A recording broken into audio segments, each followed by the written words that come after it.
Aku terpaku, lidahku keluh, tidak mampu berkata-kata setelah Mawar mengatakan keinginannya. Benarkah dia seorang ibu? Di mana letak hati dan pikirannya hingga dengan mudah mengungkapkan itu? Coba kamu ulang, kataku, ingin mendengarnya lagi. Iya, kita tukeran anak. Sanum, aku yang urus. Cahaya, kamu yang bawa. Gila, kamu. Semprotku mulai emosi. Namun, dia sepertinya tidak terbebani dengan reaksiku. Justru sangat santai, seolah-olah itu hal biasa. Anak, dia anggap sebuah barang murah, tidak berharga yang bisa ditukar semuanya. Aku tidak habis pikir dengan wanita itu. Bisa-bisanya mengatakan hal yang merendahkan derajat dia sebagai seorang ibu. Inikah wanita pilihan suamiku yang sudah membuatnya berani mengkhianati pernikahan kami? Wanita yang tidak punya hati, tidak punya perasaan, dan tidak punya otak. Wanita miskin kasih sayang. Ya, ini memang kedengaran sedikit gila, Ranum. Tapi jika aku perhatikan, kamu lebih cocok jadi ibunya Cahaya dibandingkan jadi bundanya Sanum. Tutup mulutmu, sergaku. Sebejat-bejatnya aku, semiskin-miskinnya aku, tidak akan pernah memberikan darah dagingku kepada orang lain, apalagi menukar layaknya sebuah barang. Lanjutku dengan menekankan setiap kata yang keluar dari bibir ini. Mawar terkekeh, seolah-olah ucapanku hanyalah lelucon yang lucu. Dia mengibaskan rambutnya, lalu kembali menatapku dengan menyilangkan kaki jenjangnya. Aku membalas tatapan itu dengan sangat tajam. Dadaku bergemuruh hebat, seperti gunung amarah yang siap meledak. Semua tentang anak, aku anggap serius. Sekecil apapun masalahnya, aku akan memasang badan untuk melindungi mereka. Ranum, kamu jangan emosi dulu. Pikirkan baik-baik yang aku katakan. Aku memudahkan hidupmu. Kenapa? Karena jika kamu bercerai dari Mas Sandi sebagai ayah dari Sanum, dia pasti akan menuntut hak asuh anak dan kamu hanya akan membuang-buang waktu jika melawan dia di pengadilan. Kamu tidak punya apa-apa, tidak punya pekerjaan dan penghasilan yang akan memperkuat posisimu dalam mempertahankan Sanum. Pengadilan itu butuh bukti, bukan janji. Bagaimanapun caranya, aku akan memperjuangkan Sanum. Aku tidak ingin dia jatuh ke tangan ayahnya, apalagi harus diurus oleh ibu sepertimu. Hei, aku juga bisa mengurus Sanum, mendandani dia, mengikat rambutnya ketika akan ke sekolah, menyiapkan sarapan, dan yang pastinya biaya hidup dia akan terjamin hingga anak itu melanjutkan pendidikan ke jenjang yang lebih tinggi. Dia ingin jadi apa? Mau seperti apa? Dia tidak akan kekurangan, Ranum. Hentikan omong kosongmu. Aku berdiri dengan tatapan tajam ke arah Mawar. Sampai kapanpun, aku tidak akan sudi memberikan putriku pada orang lain. Silakan urus putrimu sendiri. Tidak usah berharap bisa mengambil alih tugasku pada Sanum, ujarku lagi, seraya menunjuk wajah cantik itu, lalu pergi meninggalkannya. Harus aku akui, Mawar memanglah cantik. Namun sayang sekali, kecantikan paras yang dia miliki tidak secantik hatinya. Dia bahkan lebih keji dari seekor binatang yang dengan sadar menawarkan anaknya kepada orang lain. Sejak kejadian, aku memergoki dia dengan Mas Sandi. Tidak sedikit pun aku melihat ada rasa bersalah darinya. Kedatangannya menemuiku pun bukan untuk minta maaf, melainkan untuk menukar putrinya dengan anak yang lahir dari wanita lain. Allah, masih pantaskah dia disebut ibu? Kakiku berhenti melangkah saat sudah sampai di samping Cahaya. Anak itu masih anteng dengan lukisannya yang hampir selesai. Wanita dengan kedua sayap di punggungnya yang kali ini dibuat Cahaya. Niat hati ingin membawa dia pergi, aku urungkan hingga anak itu menyelesaikan lukisannya. Nah, ujarnya, saat menyadari keberadaanku. Aku menarik napas dalam, lalu mengembuskannya perlahan untuk menghilangkan amarah yang masih tersisa gara-gara mawar. Sudah gambarnya, tanyaku, membungkukkan badan. Sudah, ndah. Cantik ya. Cahaya memperlihatkan gambar itu padaku. Cantik sekali, sayang. Ini kakak ya. Cahaya menggeleng. Ini bunda. Bunda? Tapi kan bunda tidak punya sayap, kak, tanyaku.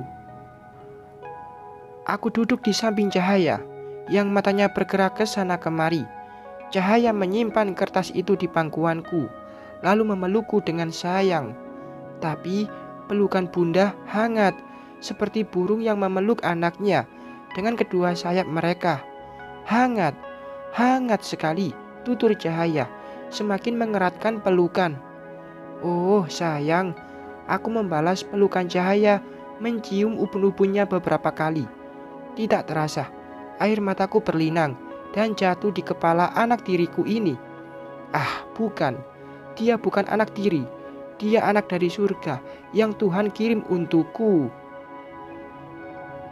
Aku menoleh ke arah bangku yang tadi aku duduki bersama Mawar. Rupanya perempuan itu sudah pergi. Lihatlah, dia bahkan tidak ingin menyapa putrinya yang jelas-jelas ada di sekitar dia. Hatinya beku. Perasaannya tertutup kabut kebencian yang tidak bisa menerima kenyataan. Sungguh disayangkan sikap wanita itu. Waktu kepulangan Sanum dari sekolah masih ada 1 jam lagi. Aku memutuskan untuk pulang dulu ke rumah, melihat Sony yang tidak memberikan kabar. Jangan-jangan dia tidur dan tidak menyelesaikan pekerjaannya. Awas saja jika itu benar-benar terjadi. Om, ayo nangkap kupu-kupu, Cahaya berseru saat kami sampai dan melihat pria itu tengah duduk santai di teras rumah. Aku langsung turun dari mobil, berjalan mendekati dia yang langsung berdiri saat melihatku datang. Sudah, tanyaku. Rebes, Mbak. Gitu doang mah, kecil, ujar Sony, kemudian menyerahkan ponsel yang aku siapkan khusus untuk memantau CCTV. Tidak apalah, mengeluarkan uang tabungan yang lumayan banyak untuk membeli CCTV, juga membeli ponsel baru. Mudah-mudahan aku bisa mendapatkan bukti yang akan membuatku menang di pengadilan jika nanti Mas Sandi menuntut hak asuh Sanum. Aku tidak peduli dengan harta gono gini.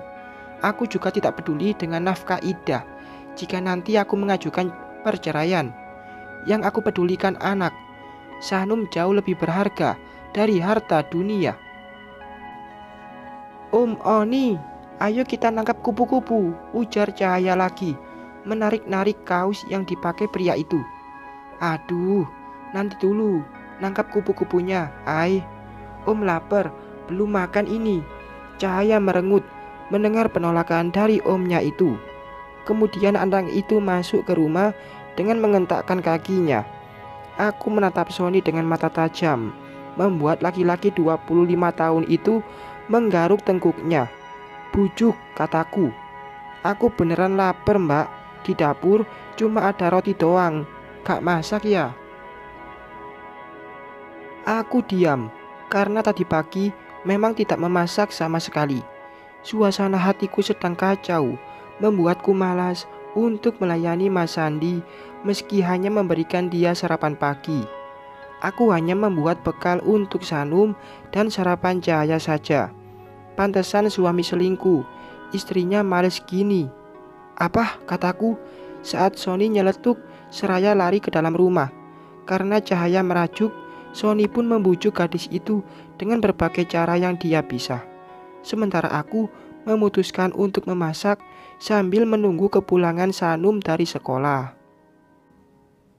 20 menit berlalu, kini makanan sudah terhidang di meja makan. Sony langsung menghampiriku di meja makan saat aroma masakan masuk ke dalam hidungnya. Begitupun dengan Cahaya, gadis itu sudah kembali ceria, tidak lagi merengut seperti waktu kami pulang. Namun, ayah tidak ikut makan, dia hanya memintaku memotong buah, lalu kembali ke ruang tengah untuk menonton kartun kesukaannya. Makasih Son, aku berutang budi padamu untuk pekerjaan ini, tuturku di selama suapan. Gak usah makasih mbak, aku melakukan ini karena dasar suka sama cinta. Sony, hehehe, maaf, lidah ini suka jujur kalau di depan kamu mbak. Sebentar, aku ambilkan sesuatu untukmu. Aku melihat Sony yang meninggalkan meja makan dan kembali dengan sebuah amplop berwarna coklat di tangannya. Sony menyimpan amplop itu di depanku. Kemudian dia melanjutkan menyantap makanan yang terhidang di depannya. Ini apa, Son? Tanyaku. Mbak, lihat sendiri saja. Tapi tarik napas dulu dan siapkan mental untuk melihatnya. Jika belum siap, sebaiknya tidak dilihat sekarang.